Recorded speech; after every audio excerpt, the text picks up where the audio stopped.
Cool. Good. Hello, welcome to another episode of Sit Down for Stand Up. Today I have Craig. How's it going, Craig? We good? Hello, I'm all right, thanks. Yeah, all good. We're not dying of the heat yet, no? Absolutely dying of the heat. Yeah, It's unbearable for me today. Craig, where are we based? I'm based in Birmingham. Oh, okay, fair. Did you manage to go to the Ozzy Osbourne? I didn't know, but a lot of people I knew went or streamed it and watched it. The city was packed. It was a buzz with metal fans. So yeah, it was a really great atmosphere. The city was packed out. All the hotels were full, and it was a really nice atmosphere. But I didn't get to see it, unfortunately. Oh, that is a shame. So yeah, so the reason for the podcast, Craig, is sort of to help new comedians, who are a little bit nervous about trying comedy, or people who aren't as experienced, just to hear about like the life lessons we have to offer them. The times have gone well, the times are bad, and just hopefully to get a couple of people to say, "Sod it, let's get on stage." Yeah. So it's all about your story, Craig. How did we get into comedy? Well, I've always, I mean, growing up, I always loved comedy. I always, always watched it on TV, on the radio as well. Me and Mhm. my brother used to listen to Radio 2 used to have a comedy spot at 10 o'clock weekday. So we used to listen to like the Grumbleweeds, for example. And um, so I've always listened to it, always watched it. I've always preferred female comedians. Some of my favourite comics growing up were like Victoria Wood, obviously, Joe Brand, French and Saunders, Joan Rivers. But then I also love like Morecambe and Wise, Peter Kay, Bob Monkhouse, people like that. So I've Mm. always watched it, always loved it, and I'd always sort of I used to like perform it. I used to put these hilarious puppet shows on for my brother. I used to go behind the settee and put puppets on my hands and do little puppet shows, and make it up as I went along. And then sort of fast forward, when I was at university, I used to have my own show on the university radio station. Okay. And I used to put on these little sketches that I'd written and performed. And I used to do like a spoof kind of handy hints spot, and a spoof kind of hour tune kind of dedication spot, things like that, which I wrote them all. And then several years later, well, many years later, I noticed a course being advertised at the Midlands Arts Centre in Birmingham. And it just really struck a chord with me. I thought, how can you teach comedy? I'd always thought I'd performed like in plays, but I'd never done stand up. Mm. So I thought, I wonder what they teach you. So I enrolled on it, and the teachers were a local comedian, James Cook, and another now local comedian called Janice Connolly, who her character is Barbara Nice, and she was like in Phoenix Nights, and she's been on loads of stuff. And they were the teachers, and it was just brilliant. The whole it was a 10-week course, and they taught us everything from what to do with the mic when you're on stage, to finding your voice, to editing your set, to just finding your style, really. And at the end of it, we had to do a showcase for the public. And I thought to myself, well, if it goes well, I'm going to start trying to book myself some 5-minute open spots. Yes. They also taught you how to get gigs as well. So it Not to went piss really off well. promoters. Yeah, yeah. And it went really well. I mean, admittedly, all the people performing had their family and friends in, so Yeah. it was bound to go well. But I really enjoyed it, and so I started booking myself some open spots. So traveling like hundreds of miles for no money, Mm. maybe expenses, but just to get stage time, really. Um, yeah, and I loved it. And then eventually, about 6 months later, a local comedian, Andy White, ran a night in where I live. It's an area called Bearwood. And there's a pub called the Bear Tavern where Frank Skinner used to run a comedy night in the Oh. 80s. Uh, Mm.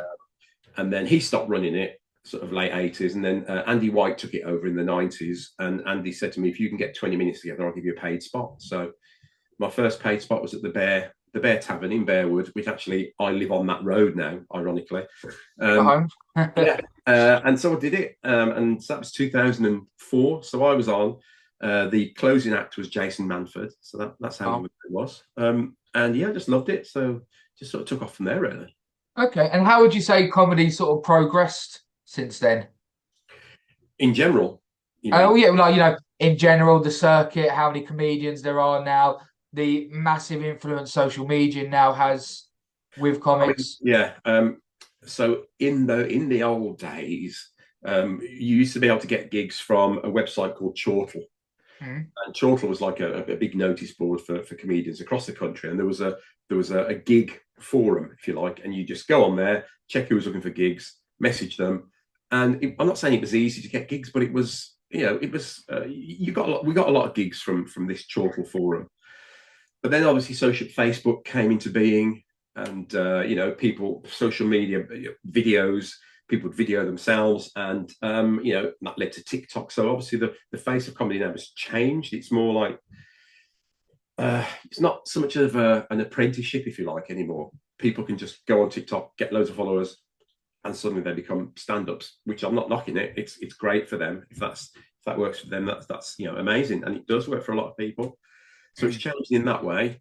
I'd also say, since COVID, it's really a lot tougher to get paid gigs. That's the saturation now. Yeah, and also, again, this is not a bad thing because it's how I started. Comedy courses. There are so many comedy courses across the country now, and obviously, once they're finished, a lot of these new comedians want to get stage time, and some of them are brilliant, and they progress really quickly. So it's hard.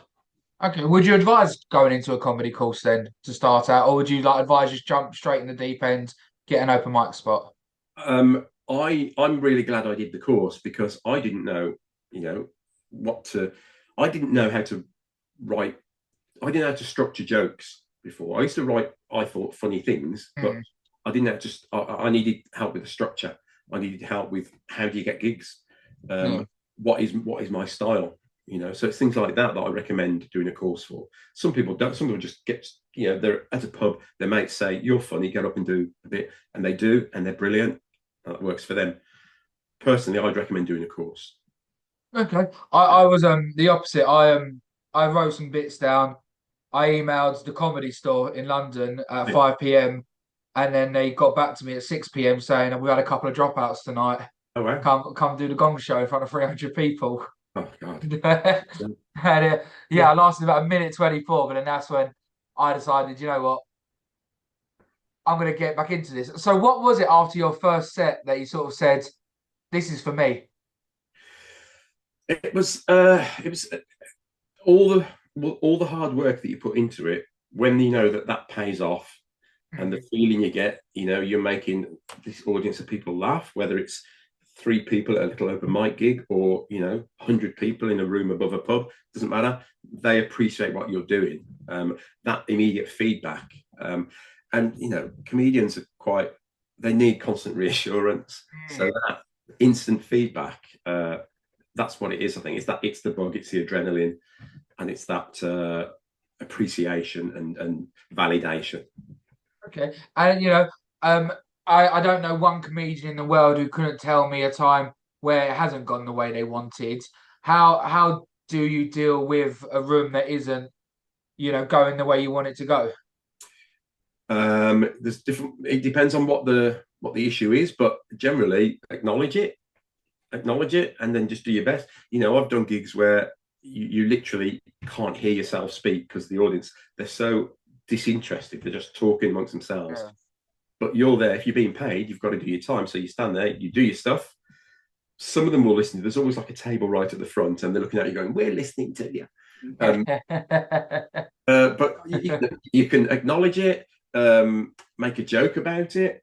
It really depends on what it is. So one of my, I'd say one of my worst gigs. It was not long after I finished the comedy course. Actually, it was at a pub in Coventry, and at the last minute, the venue changed. They had a problem with the electrics, and they had to change to a smaller venue. And the night had sold out, so the audience were basically in the function room, but also half the audience were on in the beer garden outside. That threw me a little bit, so I was having to sort of walk in and out of this pub to deliver my punchlines, and it did. One for each side. Yeah. It really threw me, and as a result, I just didn't do very well. I must have come across as really nervous, and that, going from room to room, it loses impact, it loses punch. And then, so the next day there was a review on the local BBC Coventry website, and it reviewed the night, and it said, in the middle there was Craig Deeley, fresh out of comedy college, but judging by his act, he skipped more lectures than you went to. Oh, what a prick! But it was true. But I like to think it wasn't entirely my fault. But that was pretty painful. Yeah, so doing clickbait even back then. Yeah. So what? I've never asked this question, and I've been to a couple of them. What do you think the mechanics are like when it comes to doing comedy inside versus outside? Outside, well, if it's purely outside, you've got to consider, first of all, you've got a mic, but you're outside, and the air eats the sound, which I believe is the scientific explanation for it. So you've got to project, you've got to be aware that even if they hear you, sometimes there's a delay in their reaction. You might take that as being, oh God, they don't think I'm very funny, and you speed up to the next joke, but just take a breath and calm down. So outdoors, I'm in an improv group, and we had a gig last Friday outdoors at this really nice sort of stately home in the garden, but it was really windy and it was a big area, and we really had to not just project but shout, because we didn't have mics. Shouting went really well, but you forget that when you're outdoors, there's other noises as well that you've got to take into account. Like, we're also in the flight path of Birmingham Airport as well, so that was every 4 minutes to contend. And it's things like sight lines as well. If you're in a beer garden, if it's not set up properly, can everyone see you? Is there a stage? Often there isn't a stage, so you're at the same height, the same level as everyone else. Whereas indoors, there's other issues indoors as well, but they each have their own, as you say, mechanics that you've got to take into account. Okay. And so you say you're part of an improv group. Yeah. What skills did you find, were like highly transferable going from doing improv with a group to being nobby no mates on stage? Well, I started doing improv because, again, I'd loved growing up. I used to love. I don't know if you ever watched Whose Line Is It Anyway? Oh yeah. That's my fall asleep TikTok binge. Right. Okay. I love a young Robbie Williams. Yeah. So I joined a group, and we just did games like that, short form games. And I thought, because I do stand up, it's going to be hilarious. I'll just just jokes, and that's all you need to do. Actually, no, because coming out with jokes all the time is one of the worst things you can do, because it blocks other people. You might be in a scene with someone and they say, I've got a gun here, and you might come up with some hilarious joke about the gun and say, it's not a gun, it's a banana. And that ruins their moment. So I learned very quickly that even if you're a stand-up, you think you're really funny, you can't go on with prepared jokes. You can't be too gaggy. Just from improv, it's more an organic kind of funniness, really. But I think the transferable skills are instinct, going more with your instinct. So, with an improv show, you literally don't know what's going to pan out in the storyline. Same as when you're on stage, sometimes something can happen in a gig and it might throw you, but just go with your instinct, Okay. Or it might be that the audience suddenly don't like what you're doing. They don't like an aspect of your joke, or so, I don't know, whatever it is. Just go with your instinct and try and adapt to what you think they do want. Okay. This is going to sort of be a two-parter then. With being a stand-up, I'm going to try and word this correctly. You've got to be, you are the only person on the stage. You have to be the most selfish person in the room. Yeah. But with improv, how do you sort of stop them instant, food faults coming out straight away, giving other people a chance? And then the second part of that's going to be, did improv and getting them, random inspirational thoughts help with your crowd work? So the first question, yes, you're on your own, and when you're in a group, I've been with this group now for like 11 years, I think now. A lot of us who are the original members, we know each other really well. It's still really hard when a gag comes into your head, to stifle it, I think, oh, I can't say that because that'll ruin their scene. So that's hard, but it's just the training and you learn the discipline of letting people have their moments. And part of improv is listening, not just making things up and talking as much as you can. You've got to listen, because that inspires you as well. They'll say something, think, oh, actually, that can add to my character, or I can help them with their character.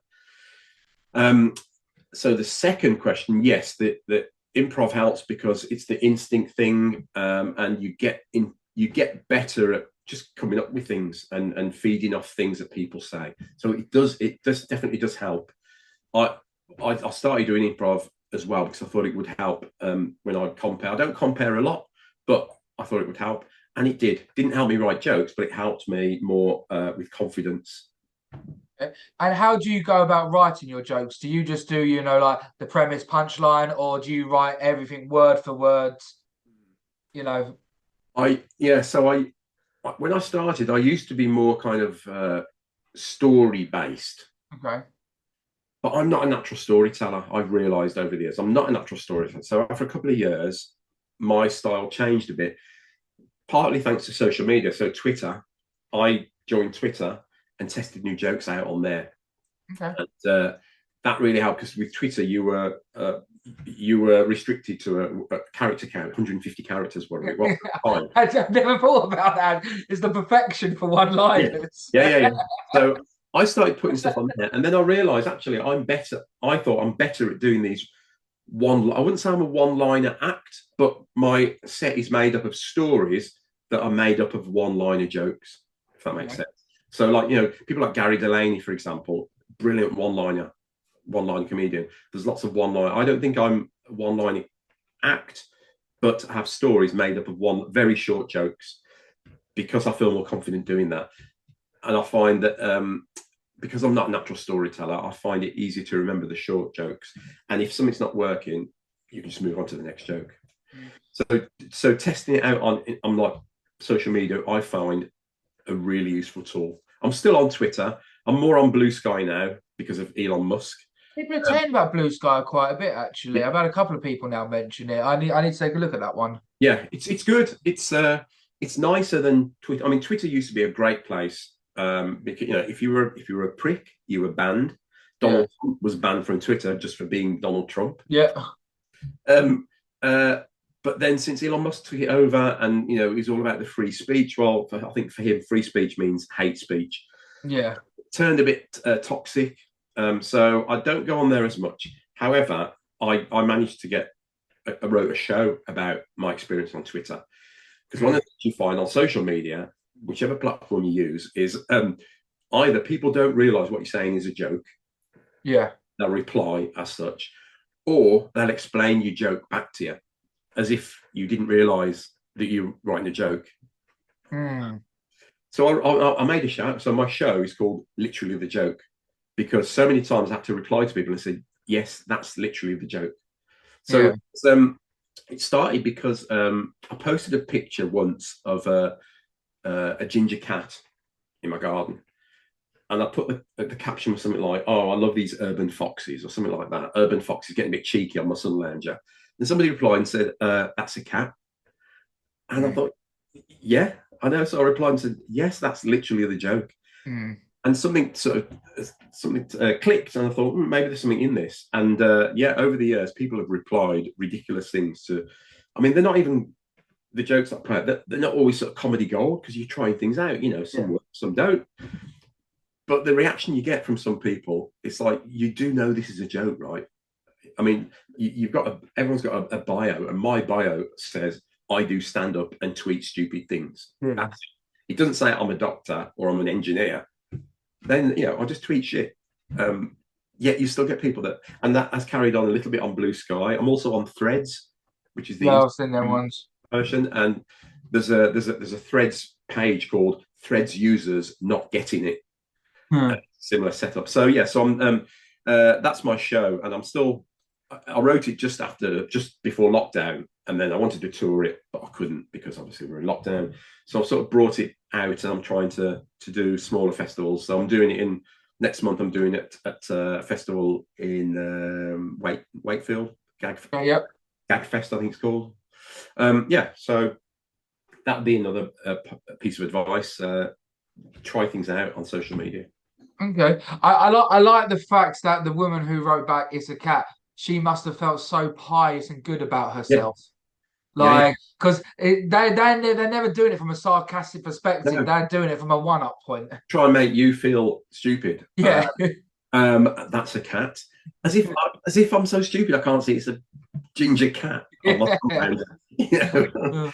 Oh, and these people get to vote. There should be a filter, shouldn't there? Like if you do three stupid replies, then you're banned till the next election. It's a couple. So with doing one-line comedy, Yeah. does it sort of like because I'll be honest, I don't do one-line comedy, but one-line comedy is my guilty pleasure. Then I get annoyed at myself for laughing at it. Okay. When you say you watch one line, do you mean like Tim Vine kind of one liners, which is all puns and wordplay? Or Yes. yeah, Yeah. nothing wrong with Yeah. that. Like one line puzzle. I find it funny, and they do get me a laugh out loud chuckle. And I think on every single circuit, on every single set, there should be a one line comedian because you just don't want 20 Yeah, storytellers. yeah, They're exactly. not enough. Yeah, yeah. And I think they are great for mid sets, Mm-hmm. one Yeah. liners. And so with your one line comedy, do you sort of have a flow with it, or do you go from like say like 1 to 7, back to 3, then over to 12, or Um, does it like? if all goes well, I've got a structure in my head that I follow, mainly because I'm very old and I can't remember things, right? So if anything that helps me remember what's coming next. So I've got like topics in my head and I know the order of the topics, especially if you're doing an hour-long show. You know, you've got to have topics that kind of in your head link logically to the next topic. But sometimes you do forget things and you suddenly think, oh shit, what was that? And you've got it in your head, you've got a little sort of Rolodex of jokes. You've got to go through to the next bit or fast forward or come back and move them around in your head. So you do that, yeah. And also depending on the audience, if there's something they didn't go for, you think, okay, they won't go for that then, or they won't go for that in 4 jokes time. So you're sort of re-editing yourself in your head. But the way I used to do it, as well, I used to always study for exams. I used to turn them to like into songs in my head. Okay. So like the solar system, Mercury, Venus, Earth, Mars, then Jupiter, Saturn, Uranus. Next tune. Yeah. Well, yeah. Like or like assassinations, arse in action. Take away the sea. Yeah, whatever works for you. So yours would be like you like break them into like little segments. Yes. Yeah. So like, okay. Yeah. And then so I mean the segments might not change a lot over the years. The jokes themselves do, but these segments are kind of cast in my head, so I know this section. I mean, I had new sections, obviously. I'm not doing the same stuff I was doing like all those years ago, but whatever helps you remember, stick with it. And how many times would you try a new joke on stage before you say, "Yeah, I've got something here," or "No, you know"? I'd probably at least half a dozen times, I'd say. Okay. Yeah, at least half. Unless you try it once and it absolutely kills and you get a standing ovation for it. Yeah. Because obviously that's a normal occurrence. But I'd say like half a dozen times, I think. Okay. And would you say your favorite joke is your best joke, or do you have like a little soft spot for some jokes that they don't particularly hit that well, but they're yours. They're like, your children aren't the best, but they're yours. Yeah, I can't think of any specific examples, but I do have some jokes that I think I'm so proud that I wrote that joke, and I'm determined to keep going with it until the whole world realizes this is probably the best joke you'll ever hear. Just I don't know how many years it takes. I'm plowing through with this joke. And from all the time you've done it, have you had like some jokes that no matter if you're doing a 5, 10, 20 hour long special, they will be part of the package? Yeah. Like a couple of my openers. It's good to have a strong opener, strong, not even a strong opening joke. It's good to have a strong opening to your set, whether that's a joke or whether that's coming on looking a certain way. And it doesn't even need to be the strongest joke in your set, but I think the way I do it gives people an idea of what's coming. People know what they're going to get. So yeah, I will kind of come on, and my you at the moment, my opening joke is about it doesn't feel like it's a joke at first. Oh, no, then I'm here to judge. Go on. So once I've said hello and everything, I'll say, I've been here before. I've never been here before. That's a pretty standard thing. I thought I saw someone I knew as I was coming in, and I tried to get his attention by doing that fingers in the mouth whistling thing, and it worked. Got his attention, but he said my fingers tasted funny. That's good. That wasn't even a fucking. That was good. So yeah, so the audience know immediately. I was like, see, I'm annoyed at that. I was ready to fake laughing, but that actually got me to chuckle. I think yeah, so I like a lot of misdirection, so that the jokes are not going where you think they're going, which I think is another type of one-liner jokes. Yeah. I personally, when doing podcasting, I hate saying my jokes because you're not in the atmosphere. Yeah, in the environment. Sorry, but it's completely different, mate. Yeah. So my next question was going to be, as we travel, we're doing multiple locations and stuff. Do you have to change up the set to pending the location you're in? But that's quite a universal joke, that. Yeah, that is. Yeah, luckily, I don't have to change a lot. Sometimes I'll make a reference to a particular shop or a business that I know is where I am, but I do check. Do they have this shop here, or do they have this business here? But generally, they're quite non-geographic specific. Yeah, which is quite nice. Because as we've been doing for quite a long time now, I can ask you some of the more different questions. What is the worst? Not the bomb question. I do that at the end. What is the worst thing you've seen on stage? It hasn't got to be yourself, and you haven't got a name drop either. Okay. The worst thing I've seen on stage. Oh God. I think I can't think of a particular. I'm not going to name any names because I can't think of any. But the worst thing, I think. Oh, okay. One of the worst things. There was a guy trying some new stuff out. It was new material night, and the audience weren't going with his stuff. He was dark humor. Which has its place. It's not for everyone, but it was very dark. It got very dark very quickly. And then because the audience weren't going for it, he made some comment. I can't remember what it was now. He made a comment about someone's size in the audience. Yeah. And the audience completely turned against him. And then he made another comment along the lines of, well, I hope you get diabetes or something like that. It got really personal. Oh, yeah, no. And so the person who was aimed at, she threw it was a plastic. I was a woman as well. Yeah, she threw a plastic glass. God. I don't know why for me that feels different.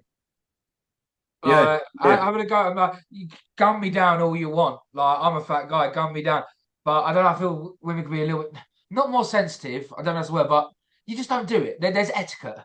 Yeah, I mean, don't do it anyway. But to target someone like that, and then she threw a plastic glass of water at him on stage, and the audience cheered because he was, they just wanted him off. He stayed on for another minute or so, trying to get it back, and then he was quite oblivious when he came off. He's saying, "What was wrong with them? What was wrong with them?" Yeah. So that's one of the worst. It's that kind of that. Yeah, I don't believe. There's nothing wrong with a bit of banter with the audience, and the compere generally will do a bit of piss taking. But this act was just going for this woman, and he mentioned other people in the audience as well. I can't really remember what he was saying, but he suddenly went for this one person in a really nasty way. I'm concerned because hopefully, if he came off saying, "Oh, what's wrong with these people," he hasn't sort of self-evaluated himself, and he would have walked away being like, "Oh, it's just a bad crowd." Yeah. No one answered him. He sort of came off and went past him. What was wrong with them? We all sort of went, Yeah. And then he left straight away. So maybe something clicked. Maybe. Okay. So say you're doing your set. I mean, if you do that open, you're golden. But if you do like you're a minute in and you are tanking, what would you try and do to bring it back? I try and I try and quickly work out why they're not going for something. Is it because it's? I mean, I'm not particularly rude. I don't swear a lot. Mm. I'm not particularly rude, although I've got a couple of, I think, cheeky, risky jokes. And would you do them at the end when they've sort of gained your trust a little bit? I do them. I do one of them about a third of the way through, Okay, cool. and it's yeah. So far, every time I've done it, everyone's really liked it. And I think it's a nice little, what's the word? A nice little marker. I know I'm sort of a third of the way through, and it's going well. But Okay. Okay, like you dipping your toe as well, like yeah, testing the water, like how. yeah. So if they like that, then they're going to definitely like something that's coming up later. Yeah. And I think because I don't come across as particularly, I don't think particularly rude, or or I don't really talk about sex or anything like that a lot. But this one joke I have brings everything I've just said I don't do. It brings it all together, and I do it, and it's sort of a bit shocking, but they really like it generally. So I think to answer your question, I think I would try and pick up on what is it they didn't like about that. If I'm on in the middle or at the end, what did the people before me? What were they doing that they did enjoy? And have I got anything that I can bring out that they'll go for? Okay.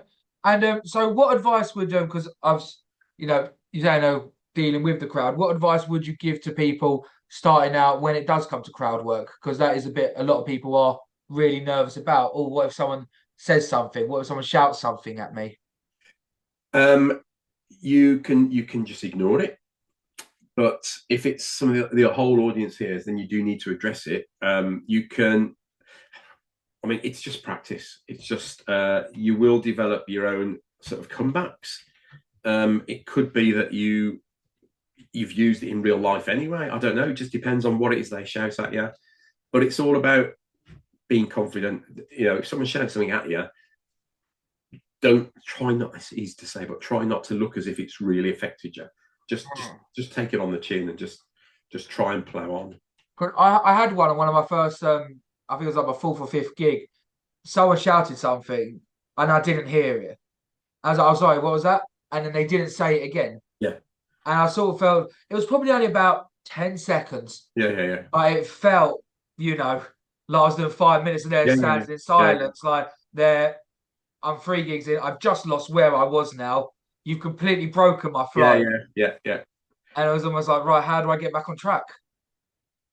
That is, I mean, that's something that's no matter how long you've been doing it, there will always come a moment where sometimes you think, where am I? What was it? Just even if no one shouts something out, it happens. But yeah, that's one of the dangers of engaging with the hecklers or the shouters. That is a risk. You might not remember where you left off. That's what I worry about. Yeah. So, someone who's looking to get into comedy, but they're a little bit nervous, what advice would you give them? My main advice would be, if you are nervous, do a course, because it's a really nice, easy run up to doing your first gig, and that will cover. You'll probably be performing for the rest of the group every couple of weeks, maybe every week, depends on the course. You'll develop your confidence, because in a comedy course there's probably like 10 people, 15 max. You perform in front of a small group, you'll be confident with that, and then you move on to the next size, which will be your showcase at the end of the course. But it's just about building up that confidence, and just being comfortable on stage, and looking comfortable. And because if you seem nervous, the audience get nervous on your behalf. Okay. And what was it like sort of going from your first gig, the showcase, where everyone's there to, I mean, I'm just presuming this by, mass history of talking to people. The second gig's always a lot quieter than the first gig, than the show reel. I'd say not my first gig, because the first gig was actually run by one of the people organising the comedy course. They organised gigs as well, so I did their gig, and it was really nice. But I'd say maybe the third or fourth gig was a bit quieter. I thought, oh yeah, this isn't like the showcase. Yeah. This is it. I'm on my own. There's no friends or family in. I'm 300 miles away from home. Just do it. Just see if it works. Okay. And so like, how would you would you sort of rely on like the smaller places to test out new material? Yeah, I would. Yeah, always look for new material nights, or whether it's a new act or more established acts doing new material, head for them. I would say, because yeah, it's stage time. It's all about finding your style, finding your voice, and the audience at new material nights know it's a new material night, and there's nothing wrong with going on with your notebook. I do when I do new material nights. I go on with my little notebook, or your cue cards, whatever. Because I've always weird. I've always preferred notebooks and cue cards to somebody going through their phone. I don't know why, but for some reason it's a little pet peeve of mine I see what you because mean. Yeah, they've got to open it, unlock it, yeah, scroll it. yeah. Where cue card, like no, I Yeah, don't know. It's been a little pet peeve of mine. yeah. And if it's anything like my phone, it takes ages for it to recognise my face as well. So, but yeah, cue cards, notebooks. Yeah, even if it's just 5 minutes, it doesn't matter. And the good thing about notepads is you don't need to learn it. If it's a joke that doesn't work, that's fine. You can forget it. Yeah. 100%. Have you done any gong shows before? Anything like that? Yeah, years ago I did the Manchester Comedy Store gong show. Is that the Frog and Bucket? I did the Frog and Bucket, and I got through to the final. Good, yeah. It was like we had a joke off at the end, and I didn't win that. It was a local lad that won it, but that was a lovely experience. But I did the gong show at the Comedy Store, and that was horrible. Yeah, because I've been going a couple of years, and you go in with a certain, I suppose, arrogance, thinking, I've done this before, but it was horrible. I think I lasted 2.5 minutes. When you're there, you knew the risks when you get involved. Yeah. When you're there, the audience are going off. It's horrible. It really brings you down to earth, So it is, but I think you can never take it personally. No, you do at the time, but yeah, you look back. I think it's funny now, but at the time I was thinking, how dare they? Yeah, I mean, I'm not gonna quote it, but the worst one I've heard on a gong show was last episode I did before this was Ali Woods. Mm-hmm. And he one of the worst ones he told me was he was doing the gong show, and someone shouted out, "Oh," which he didn't do. "Oh, you stole that joke from Sean Locke." Oh wow! And then the whole crowd was shouting at him, calling him a joke thief. And he wasn't. Do you know what I mean? He didn't. Yeah. Like that is like the gladiatorial arena of comedy where you get the whole crowd looking with their thumbs down, saying, "Yeah, we want you dead." Oh, no. But also the affront of being accused of being a joke thief as well. That's he isn't like. I sort of wanted to speak to the guy after, like, why did you say that? But I think just wanted to get out of that room as quick as possible because you can be called many things. You can be called, a misogynist, a racist, but do not be called a joke thief. That's the lowest of the low. Worse than Hitler. He's on the 6th level of hell, 7th depth of hell. Few of a joke thief. So, Craig, I always finish with this question. It's my favourite question, which is weird because I've said this now 29 times and I still haven't got it scripted. Shows how my acts go. What is your favourite highlight, best moment in comedy, and what time did we bomb the hardest? Well, the bomb, I think the one I mentioned earlier, the Coventry, nothing against Coventry, but whenever I gig in Coventry, I'd have a little I'm triggered a little bit of a twitch. I think highlight, so 2 years ago, was it 2 years ago? Yeah, 2 years ago, I did the comedy tent at there's an international festival called in Budapest. It's called the Siget Festival, it's called. And it's like Glastonbury, but in Budapest. And they've got a comedy tent. And I was asked to do it. And it was just amazing. There's like 800 people in this comedy tent, 80% of whom don't speak English as a first language. But their English is good enough for them to watch stand-up. And I was nervous about it, and I kept checking with the organisers. You've seen my videos, you know that I do a lot of one-liners, and they said, we think you'll be fine. And it was just amazing. It was just one of my best experiences ever. Like a huge crowd, all really up for it. And yeah, an international festival. It was just brilliant. Okay, that's amazing. The good thing about, even like the jokes you told me, they are very universal. Yeah. So, what is it? Did I understand like the puns and ones like that? Yeah. So with me, my style is not. I do a few puns, but mine's more misdirection than puns. Yeah. But I did actually, another highlight for me was I did a gig because I speak French. I did a French comedy night in London. And I went and did 10 minutes. And I was nervous about that as well, because I thought, how can I translate the pun elements? But it worked really well. I didn't do any of the puns. I just tried to find the best way of doing my misdirection ones.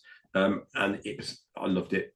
I did it, came off, and like, the endorphins, all relief, whatever it was. Yeah, I was on a real high after that as well. Well, I said about while my life there, in my time I've done a lot of drugs. There's no drug as good as getting the laughter on stage and knowing you've absolutely killed it. Yeah, I agree. Yeah. So yeah, brilliant, Craig. Thank you ever so much for coming on, dude. I felt very much enjoyed it. Thoroughly, very much enjoyed it. There we go. It's the heat. Brilliant. No, cheers, Craig. Thanks ever so much, man. I wish you best of luck on the circuit. Thanks a lot. Cheers.